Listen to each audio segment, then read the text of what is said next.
ក្មេងខ្ញុំមកពីខេត្តជន់លើដីក្រុងធ្លាប់រស់នៅប៉ោយប៉ែតតែនៅបានលងអត់ស្លៀកខោរហែក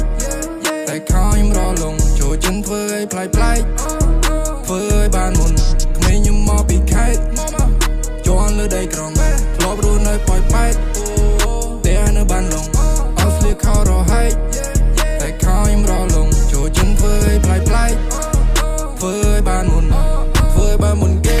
ទូពេលខ្លាញ់ខ្ញុំដេកដល់ថ្ងៃចាំមិនលុយច្រកបេទូពេលនេះកំពុងដាច់យ៉ៃជិះម៉ូតូខុសគេត្រង់ខ្ញុំគេហៅវាអាត្រៃពេលខ្លាញ់ខ្ញុំឈប់លឹងព្រោះខ្ញុំកំពុងសម័យទាំងថ្ងៃយើងសម័យទាំងថ្ងៃកត់ពេលទុនក្នុងហ្វូនសុទ្ធវាចាំប្លកូនអត់ខ្ញុំលយខ្ញុំផ្ញើបង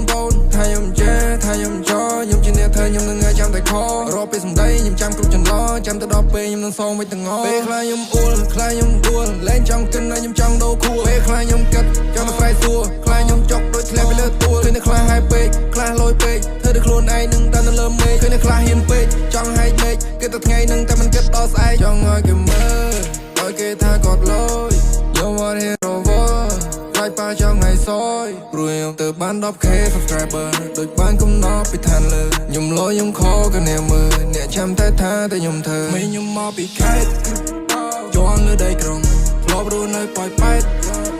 តែនៅបានលងអត់ស្លៀកខោរហែកតែខោខ្ញុំរលងចូលចិនធ្វើឲ្យប្លែកធ្វើឲ្យបានមុនក្មេងខ្ញុំមកពីខេត្តជន់លើដីក្រុងធ្លាប់រស់នៅប៉ោយប៉ែតតែនៅបានលង